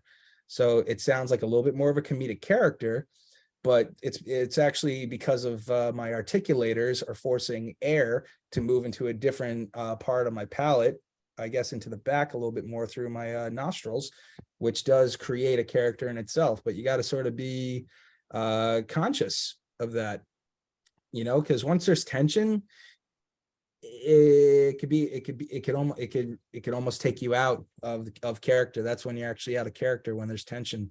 And you got to you have to be aware of that. And when you learn from a master teacher, you know how to avoid those traps and get yourself, and you know, keep yourself on track. Yeah, I think it's that's something I wouldn't mind trying, because like even like acting lessons, or even what you're talking about, that kind of helps you put you in a different frame of mind when you're writing, because you can put yourself into your character a little bit better, because you then are thinking as an actor would. Now, you can't learn to think like an actor in a day or a week. I think it's like a lifetime thing, but certainly people who are classically trained have a better finesse with characters, rather than just manufacturing somebody in your head, because it goes more than just what he's saying, his mannerisms, how he moves, the tone of his voice, obviously what he's dressed, but that's really not the concern of the screenplay. But I think acting lessons would be an interesting thing. I think I would enjoy that. Well, the biggest thing Yeah, is, and like, you're an architect, right? You're the designer of the building. But if you yourself have zero knowledge or experience with mixing cement, it's really going to have an impact on how you design buildings. You know, Mhm. if you don't know how to use the tools that it takes to make a building, that actually limits you as a creator. And I mean that respectfully, but it's like, it puts way too much stress on a director to work with actors and writers who don't really know the language of the other side. You're right. Yeah. Because then now it puts more work on his shoulders, because he has to articulate sort of like as a mediator on how to create basically what this guy is imagining in his head, what we all see here on paper, and try to get it out of this person. And meanwhile, So, you know, hopefully the actor is astute enough to pick up on what the character is. I mean, if he's a bad guy, he's going to interpret the bad guy. I don't know if the director really can tell the actor how to do it, other than give him some suggestions or something, or tell him to put his mind in a certain frame of mind. But that's why an actor's an actor, right? I mean, he's good at portraying a role, and actors take it very seriously. Everything from their haircut to what they're wearing. I mean, I've heard some of these actors just delve into a character. It's almost like they go beyond the character on the page, right? Well, I mean, yeah. yeah, that's true, right? Yeah. Well, no, I mean, like, yes, because like Brad Pitt kind of like he chipped his own tooth for a character once, like he went to that point. Granted, I think it was actually a very intelligent move because it actually created a point of view about himself as well as a character, and he has to live with that image. So he uses that as a tool. But the point I was trying to make, literally, bad guy, good guy, all those things. Yes, you kind of need to have a little bit of an understanding, but I really wish it were that simple. Because like you could take a trumpet, right? You could use that in a heavy metal band, and you could pull off a sound like Aerosmith. You could take that exact same instrument and you could literally play alongside Pavarotti and Vincero, but it's the exact same instrument. But if the conductor doesn't know what he's doing, then like literally he's not going to be able to work with that instrument that well. That's what I mean. As well as what's another good example? Like jazz. That's a perfect example. You got Satchmo, like who is an improv jazz musician. So my point being is that it's the same exact instrument, but there's all different technique being used behind it, and that's where the actor has to be that flexible to have all different kinds of technique. Granted, now you could take that exact same music composition, say the person who wrote it, the architect of the composition, and it's going to have a different sound using different techniques, but it's all going to sound similar, but it's all going to be completely different. And then just to make it even more complicated, the director literally has to orchestrate the whole thing to create this symphony and have all of these different components add value to the tone, to the sound, the tempo, the cadence, the duration, all these little things that have to be done strategically on purpose to prove whatever the architect is actually trying to get the message across, And it takes a lot of work to literally execute those notes and literally know exactly what you're talking about. Yeah. I see what you're saying. I'm far from I don't even really want to be like this auteur or anything. I just want to try to convey emotion in a story. That to me in and of itself is a big enough mountain to climb. If there's going to be actors and directors, I mean, they got their own head to wrap around as far as responsibilities to achieve what they need to do. They need to take that emotion and make it appear on the screen. Now, if it's not on the page, it's going to be very difficult for them to put it on the screen. So that's what I pretty much just focus on right now. Yeah. I mean, to be a director, I mean, who knows? I mean, to make a film, that's one thing, but to take the whole film, because this director, he's like the captain of this huge ship trying to make it through this little tiny narrow opening. And he's got all these things on his mind, and he can already see the film already playing in front of him. So he's got a lot going on, and that takes years of experience. And I think a lot of directors really are probably very much into the idea of a screenplay too. I mean, that's their blueprint, and they're trying to. And oftentimes the screenplay and what ends up on the screen are two different things, and that's okay. That's okay, because even like the actor will take that character in the screenplay and make him different. And that's okay, because ultimately you have this whole menagerie of technicians and actors and people forming this one final product. And that's cool. I think that's what you're trying to achieve at Astoria, where you have this conglomeration of different people adding their particular talents, and in the end you come up with a product. And that's very noble, very noble. Thanks, man. Yeah. I like to be a part of that, the creative end. I was in the business moving lights and stuff and sitting out in the pouring rain and doing these 15, 18-hour days, It was all union and stuff, but you were far removed from the creative end. In fact, you really didn't even know what you were shooting. No one ever gave you a script or anything. Just stand here by this light, make sure it doesn't move, that kind of stuff. It's really hyper blue collar stuff. And then as I got older and my knees got bad and I came more of a white collar way of making a living, I said, let me see if I can get more into that creative end.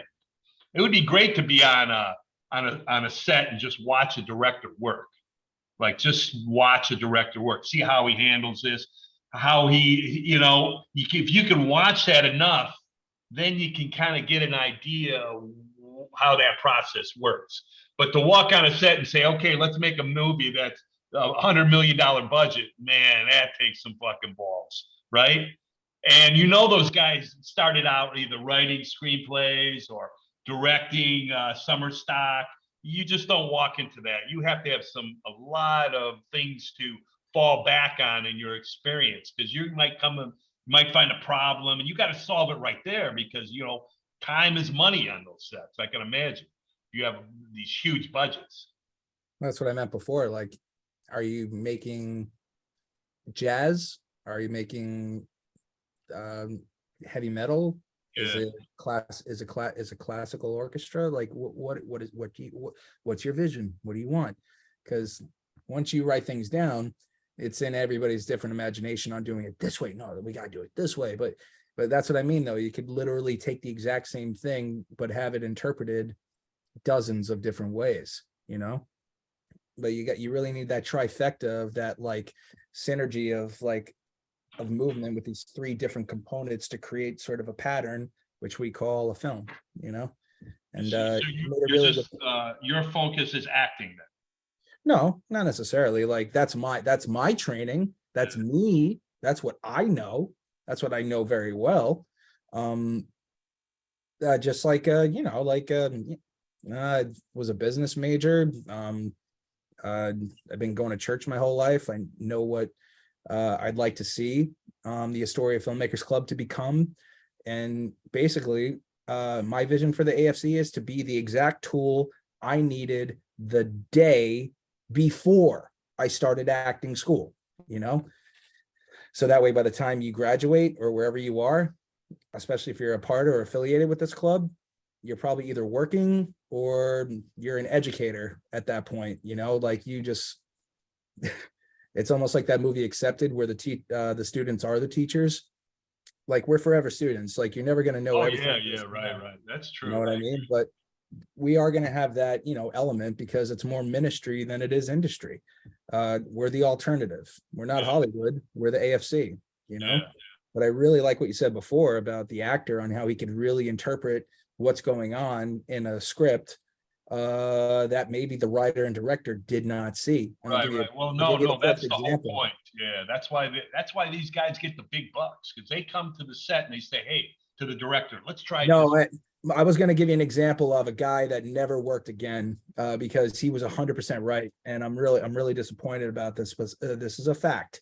There is something called DVDs. I'm a big fan, and they have special features on them. And once you have a DVD, that's it. That's the fine print. It will never be modified or changed. I recommend DVDs, not just streaming, especially when the Wi-Fi goes out, because it does and will happen. So there's this movie that was filmed here in Astoria, Queens, and it was called A Guide to Recognize Your Saints. I've spoken to the writer a few times. Really nice guy, interesting guy. Can't wait to shake his hand and meet him in person. But when I was watching A Guide to Recognize Your Saints, maybe back in 2010, I watched all the special features, but there was one scene that was literally the entire turning point of the movie, because that's when everything for this group of kids in the neighborhood just started completely falling apart. It was just one thing after another. So in the script, I think it said something on the line where a kid gets hit by a train, but it's kind of vague, but it's literally, what happened.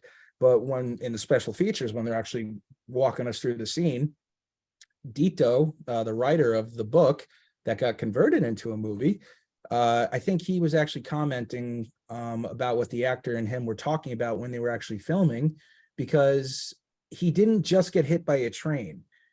he was actually committing suicide. And when it kind of registered with me, where it wasn't just an accident, he was just letting it happen because he was done. It actually made the sense. It actually allowed me to actually rewatch the scene a little bit more in my head, where actually that made more sense, that it wasn't just a stupid accident, it was actually something deliberate. But the actor picked up on that. The director didn't intend on having it that way, neither did the director writer. It was actually the actor who said, hold on a second, now let's go through this scene. Now we know the entire movie up until this point on what life is like living in Astoria, Queens in the 80s. That's been established. And here's a guy who's just out of nowhere, sort of like a throwaway role, a bit of a comic relief, but an underappreciated asset to the four guys in the group. But they all seem like unappreciated to each other, but they're almost essential to one another, which is what I loved about the movie the most. This one guy in particular, he didn't have a lot of lines. He was sort of like, the brother to one of the main characters. But when you actually see where he was in every single parts of the movie and things like that, it made perfect sense on his story and his journey that it was not an accident. But the writer didn't really, I guess at the time realize that. It's a different story totally. If it was a suicide, now there's got to be a reason why, or someone has to have guilt over it. There was a lot of guilt and shame, but that was part of. I think I saw that film too a long time ago, or I have a DVD where they do a trailer on that one. Because I remember, I think it's kind of like a gangster, bad boy kind of film, right? Or Tough Guys or something like that. A guide to Oh, recognize. no, I'm thinking How to Name Your Saints or something. Maybe I never did see it. Yeah. You got to watch it. So it's a little bit, it's not a complicated story, but it's a fourth wall breaking story, like right out of the gate. And I think it was a little bit before its time, because a movie like this hasn't been duplicated. What does that mean? Fourth wall. What does that mean? It's basically like you and I are talking, and we acknowledge that we're not in a movie, that we're doing a movie. Oh, it's like third person or no? I don't. It's called the fourth. It's called the fourth. It's kind of like a documentary in a narrative. Gary, I think you really need to take an acting class. Well, no, I'm trying to think of. I'm trying to think about what you mean in terms of like some kind of literary device, like fourth wall. I never heard that before. You see straight into the camera and maybe talk to the audience, Oh, okay. I see what you're saying. He didn't break character. He broke the fourth wall. I see what you're saying. Yeah. You step out of the set and acknowledge the fact that it's a movie. Okay, I see. Yeah. Not really, sort of, yes and no. Like he just acknowledges the audience. Yeah. Like we're on a journey. Like you ever see Deadpool? No, but I understand the concept. Because oftentimes movies like this thing called superior position, where the audience knows something the character doesn't, which is the exact opposite of what you're saying. What's it called? Yeah. A superior position. It's kind of like you see someone hiding behind the door, but the protagonist doesn't. So you're anticipating what his reaction is going to be, and he doesn't know it, but you know it. It's a popular superior. What was it? Superior position. Yeah. Okay. It's like they do that a lot in plays. Yeah. How they do that in horror movies. Yeah.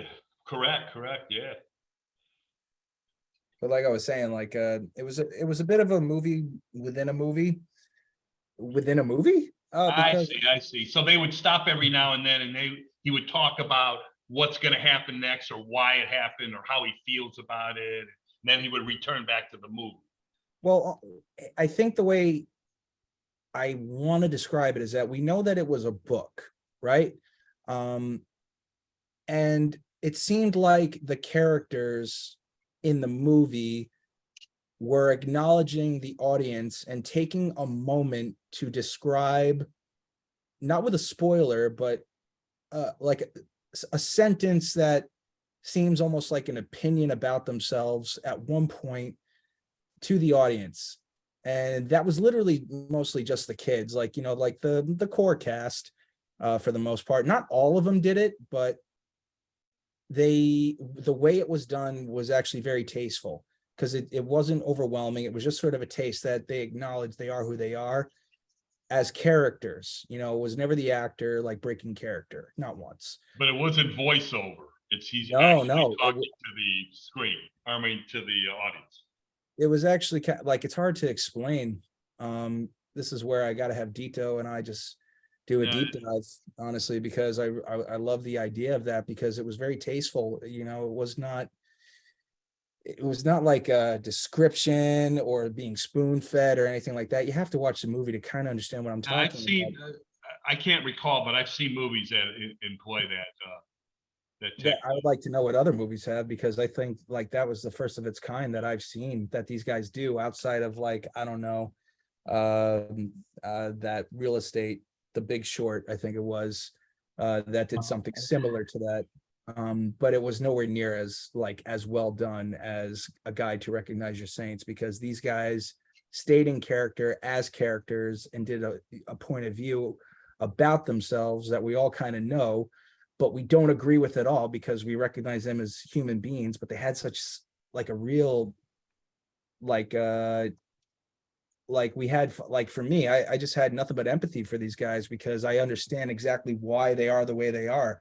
And I kind of see if A Story of Queens kind of turns you into that person, if you don't really have sort of like a platform to express yourself and really like be creative, because that was the one thing all of these guys really lacked. And that was the one thing that Dito pursued, was his creativity. The second he got out of Astoria and he started a band, he went to California, and next thing you know, he writes a book. That book becomes a movie. So what's the solution? Creativity. You don't, and the one thing that I really love about Chaz's work is that you don't actually have to go to China to like to see China. You go to Chinatown. If you want to go to Italy, you go to Little Italy. So that's what makes it so. That's why this movie was just so well done. You know, like I could talk about this movie for a while. I haven't talking about this movie in years, but it's all starting to come back to me a little bit. But that's what I mean. Like, all these characters had a very specific point of view, but the one thing that every single person in that Astoria was a form of creativity. You know, I think that's the one, and without it, they all had this very negative perception and false perception about themselves. Like, Do you remember what the log line was, or the narrative, or the story was about in that film? A Guide to Recognize Your Saints. Yeah, what was that about? What was it about? I mean, Oh shit! coming of age or revenge? Yes and no. Yes and no, because Robert Downey Jr. played the same character as Shia LaBeouf, where it was both past and present, like a difference of like say 20 years. You know, like a jump. It was a very well put together cast. Surprisingly, actually, you know, and I think this movie got underdeveloped, or not underdeveloped. It was beautifully developed. Underrated, not rated, underappreciated, not talked about. Like, and I was walking down 31st Street. I'm like, you know what? Hey, is this the house where they filmed that movie, A Guide to Recognize Your Saints? I'm walking down the block, a guy smoking a cigarette. I'm like, I think this is the house. I look up and he just points to the left, and I'm like, all right. He didn't say a word, but it's just like that. I like little moments like that, you know, where it's just like, you know, like he must have said it or done it 100 times, you know.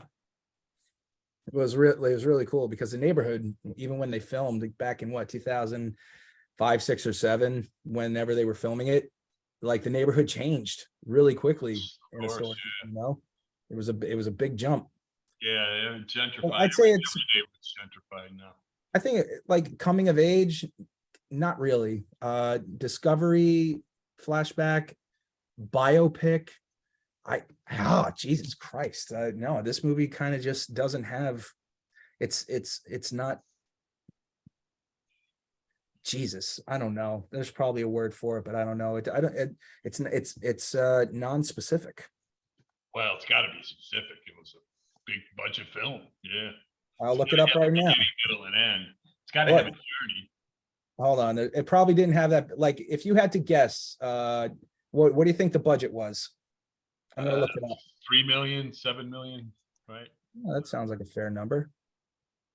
I mean, it's a union film. It's Robert Downey, so it's a real film. So you got to have union. This was written like right after his this was written before Iron Man.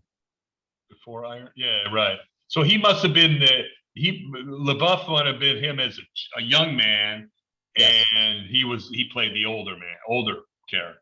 So he came in later. So the difference in the time was what he spent time in jail or he was away.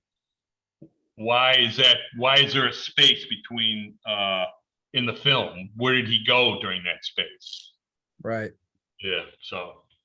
Oh, here you are, Diane Weiss. Yeah, this is it. Robert Downey Jr. played Dito. That is correct. Young Dito, Shia LaBeouf. All right. Let's see all box office data.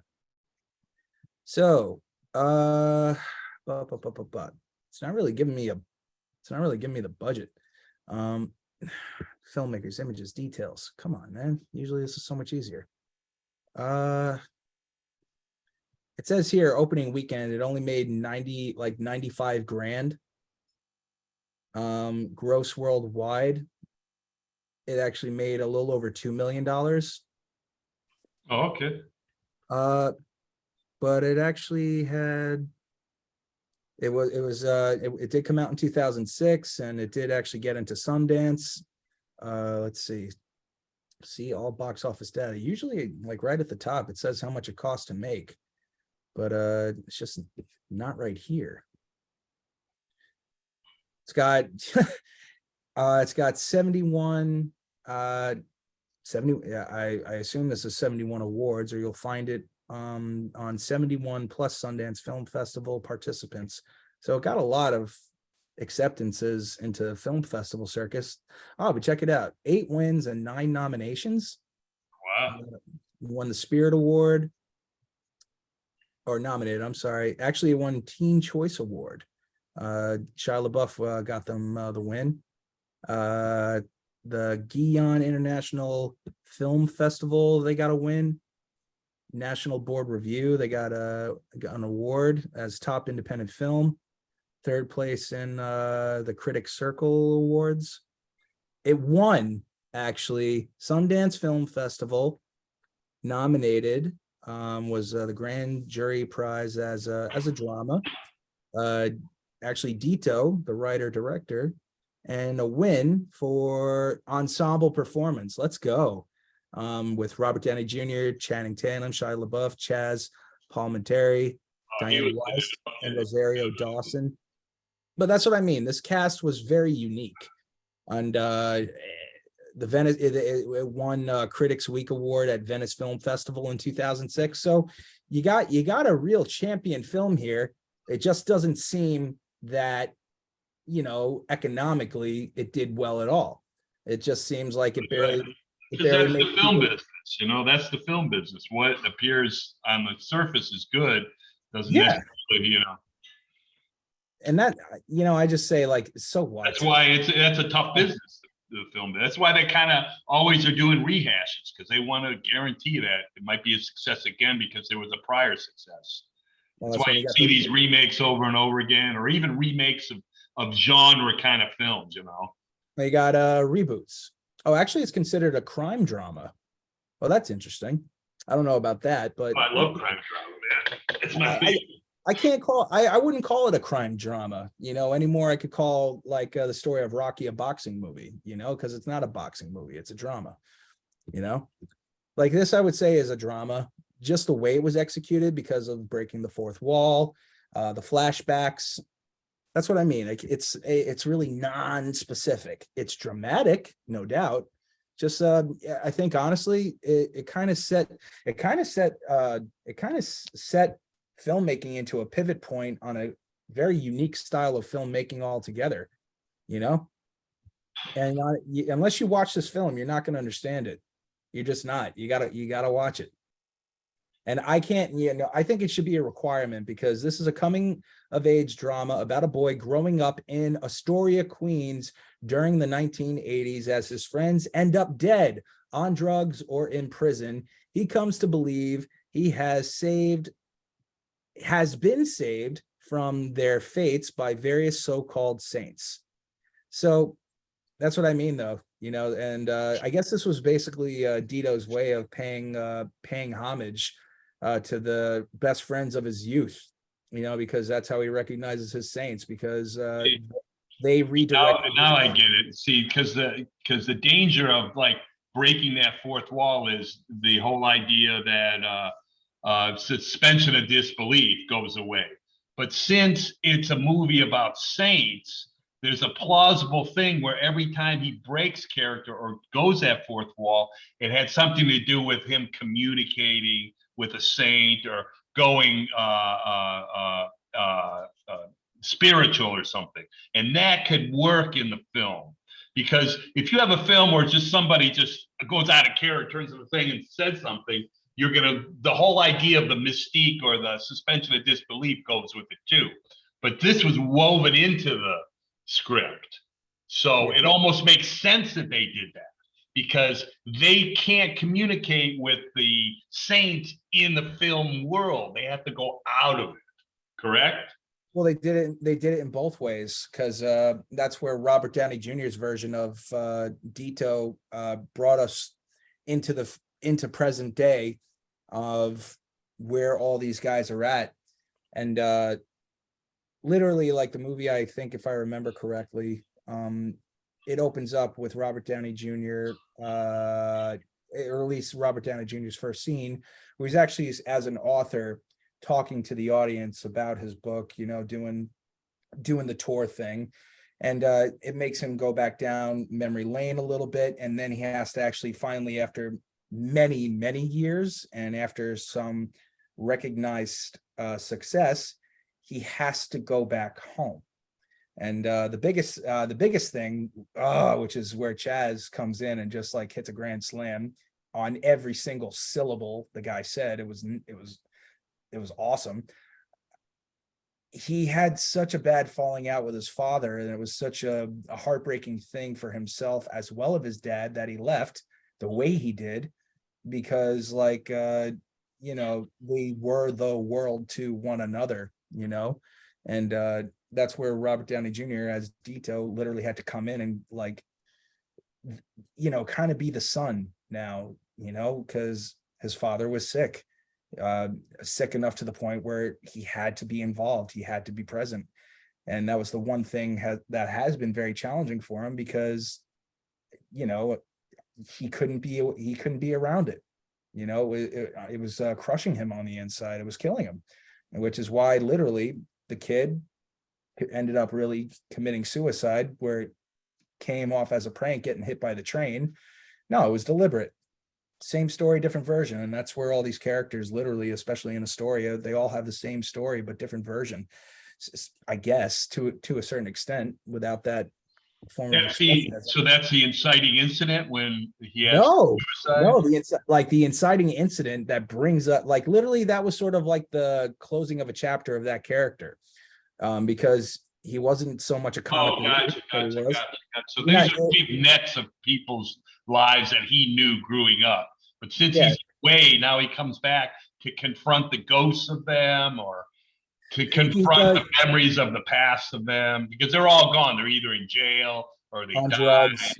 It was really sad. And once they started losing one another, that's basically, they all just fell apart. And so the beginning of the film is kind of like it's about the book, like Stay Gold, that kind of thing, where they're all like young and they have all these dreams and they're all sharing the youth together. He goes away and then he comes back and it's all destroyed. All their lives have just all fallen apart, and he has to pay something like that.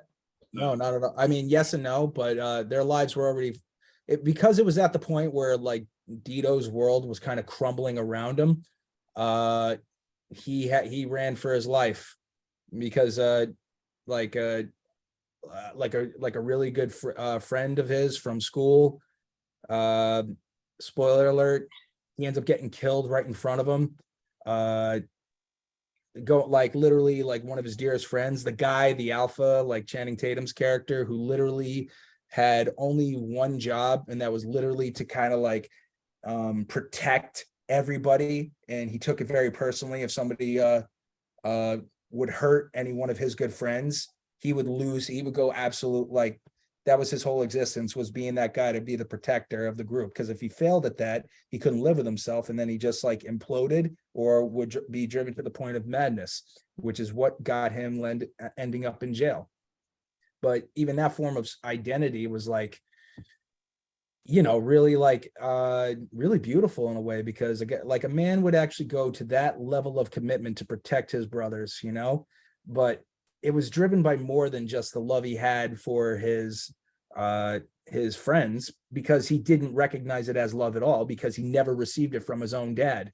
It was just knowing how to take a beating, and if anybody's going to beat the shit out of my friends, it's going to be me, because that was his love language. It was physical violence. That's the only thing this guy ever knew. And that's what made it so sad and beautiful at the same time. Unless you actually watch this movie, I don't think you would understand it, but I could probably talk about this movie for 3 times longer than the movie actually was, and this is just Dito's story. There's sub stories, but it's like the one good friend who was sort of like the scrawnier guy of the group, sort of like just the scrawny guy of the group. He ends up on drugs, living at his mom's house, picks up Dito, I think from LaGuardia in his mom's car. The neighborhood didn't really change, but he was complacent and he was safe. But at the same time, he was miserable because, he got addicted to drugs and just could not leave home. That was his safe space. And he was not the alpha of the group. If he didn't have his brothers around him, then he didn't know who he was. So what do?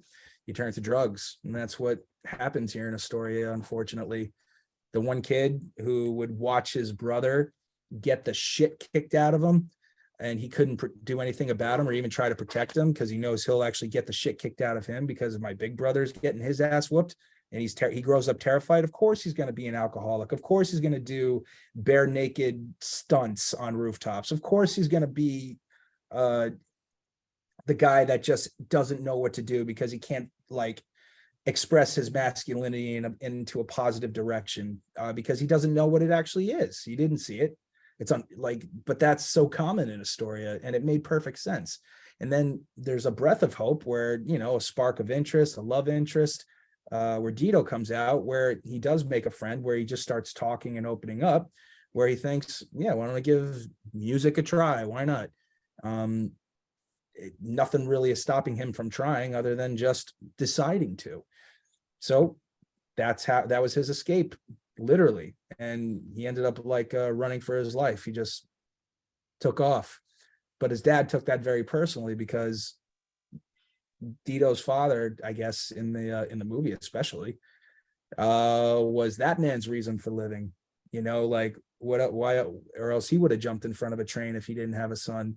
So there's all of these components feeding into the story. Hey, does he hook up with his best friend's girl because his best friend now is like a loser or a fuck up or a drug addict, and they always had a thing for each other, and now that his best friend is kind of out of the way, they could get together? Something like that as a sub story? Nope. No. Nah, I'm going to look for that movie. You should be watching it. You should be watching it tomorrow. I don't think it's on any streaming platforms. Yo, I got the DVD. Maybe. I'm not worried about nothing. I can't wait to have it autographed and signed. I've had this DVD for over, oh my God, going on 15 years. I got a lot. I'm really into the discs. I got like a 400 movies. I mean, I don't really do the computer thing. I do the computer thing, but I get kind of just a lot of stuff on Netflix. It's really it's crummy. too much. It's a lot of crummy. You won't get you won't get a Billy Wilder or anything like that. I mean, You'll just get, a lot of it is in-house productions, right? Well, we're not seeing any of these guys because like they're just not in the Astoria Filmmakers Club, or they're kind of just, not really like given the opportunity most guys are in Hollywood. No doubt there are men and women who actually have the skill of Billy Wilder. Yeah. That guy was a great director. Yeah, he was a good. Did you know he was supposed to actually? Did you ever hear like Billy Wilder? He was actually supposed to originally have directed Schindler's List. I don't know. I mean, that was a long time ago, right? It wasn't, Schindler's List was in the 90s, right? Yeah, but he was still alive. Guys, I have to go. Yeah, See yeah. you Yeah, we're gonna next wrap this. week. We're gonna wrap this up. It's 10 o'clock at night. We've been talking for hours. It didn't really get going until we all warmed up where we could talk about a guide to recognizing your saints. So shout out to Dito. I hope you are well. Hope to see you. Oh, right. This was recorded, right? Yeah. Okay. Yeah, we finally recorded something. We probably should have been recording it for the last 3 years, but we didn't. My fault, but I didn't think it. We had a pretty good conversation too. I would, if I was a third party, I would like to listen to us talk. Well, I mean, join us next week. Jump in on the conversation. Like, why not? All right. You guys take care. I'm going to see you Friday. All right. Good night, guys. You log off. I'll wrap See you up. on Wednesday. Bye-bye. Bye. See you, buddy. Yeah. How do we do this now? You push the button. The leave button. See ya. Take care. Next week. Yeah. Well, I guess that just leaves me. Well, that was a different change of pace, I guess. Now we're just talking into the camera a little bit. Well, for those of you still watching, who tuned in, thank you for watching. We're going to wrap this up shortly. I guess be sure to join us next week on the weekly Mixer Online of the Astoria Filmmakers Club. I'm sure as you heard throughout the episode, yes, we are a 501c3. We should be registered with the Charities Bureau of the state of New York. You could probably look that up online. We're in the middle of taxes, so all that stuff is going to be, I guess, public knowledge before the summertime. We've been doing this for about 3 years now, and yeah, this is our first recording, I guess, of just the weekly Mixer Online. And join us next week. If you do get a chance, go to the library. There's no better resource than your public library to watch a movie. I recommend the audiobook of A Guide to Recognize Your Saints. I listened to more than half of it over the last couple of months. I listen to like audiobooks every day, just different ones all the time. So if you haven't seen the movie from 2006 with Channing Tatum, like one of his first movies, and Shia LaBeouf, Robert Downey Jr., you gotta watch it.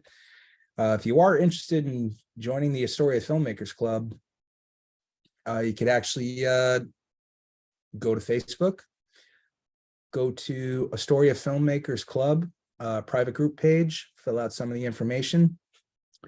If you'd like to become a member of the Astoria Filmmakers Club and start getting more involved with behind the scenes stuff, we have what's called the Chamber. The Chamber is the private space within the club. There is a subscription, still working on all the details, but you're going to have full access to all the scripts that we're working on. We're going to provide you with a voiceover opportunity first, because I'm really big on the podcast plays. I think that's actually a very good idea.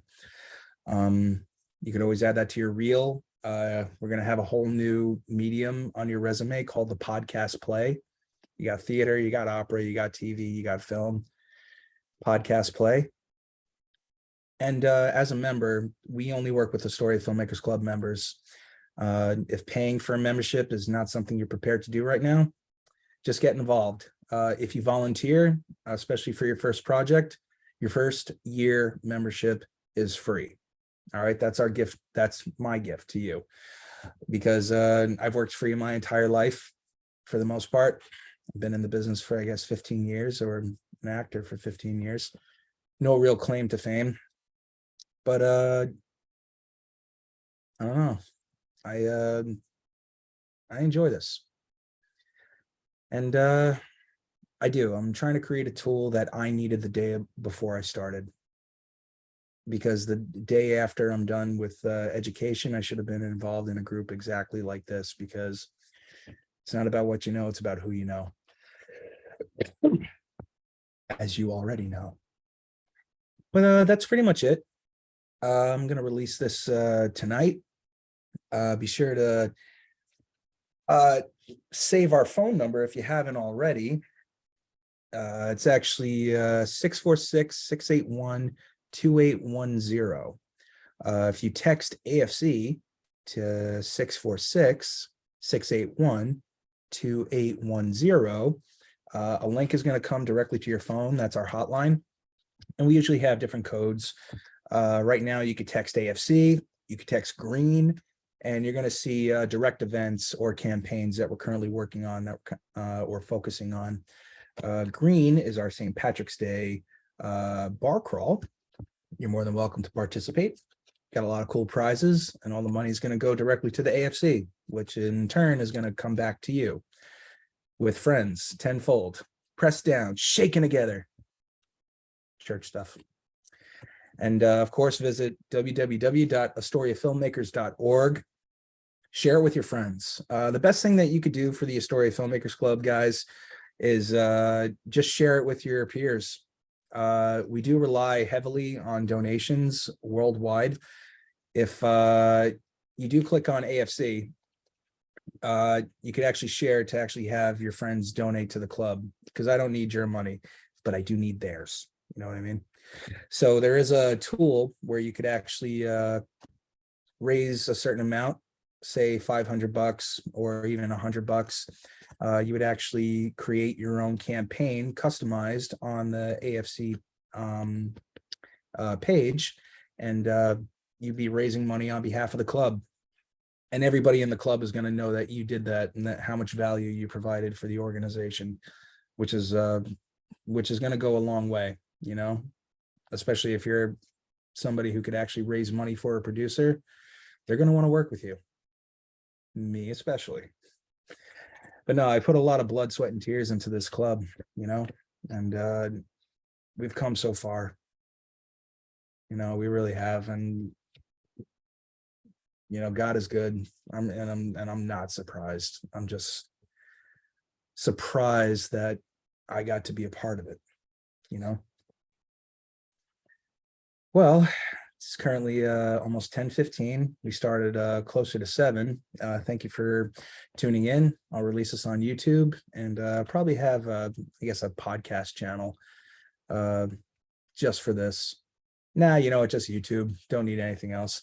Please leave a like and subscribe. And if we triggered anything as far as something that we should have actually had included in the conversation, be sure to join us next week, because it's an open platform. We want to get to know you.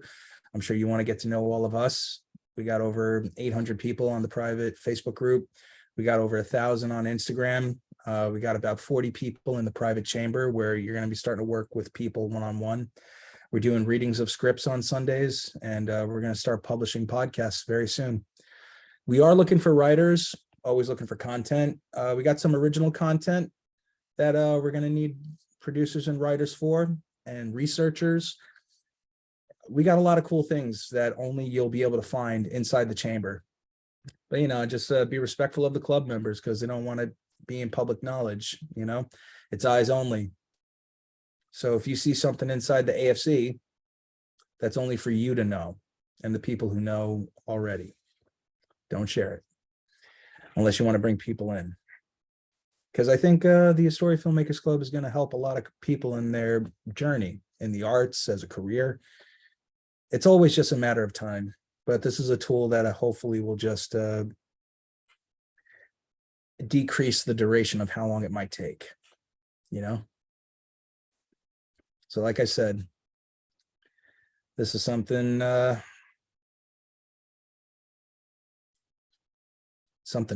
it's something good. But on that note, thank you for tuning in. Hope to see you next week.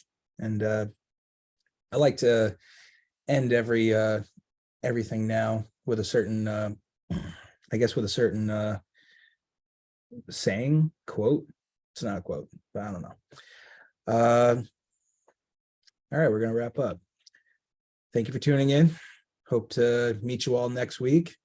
And always remember, never forget, community, creativity, and joy. Peace, peace, peace. Ciao for now, everybody.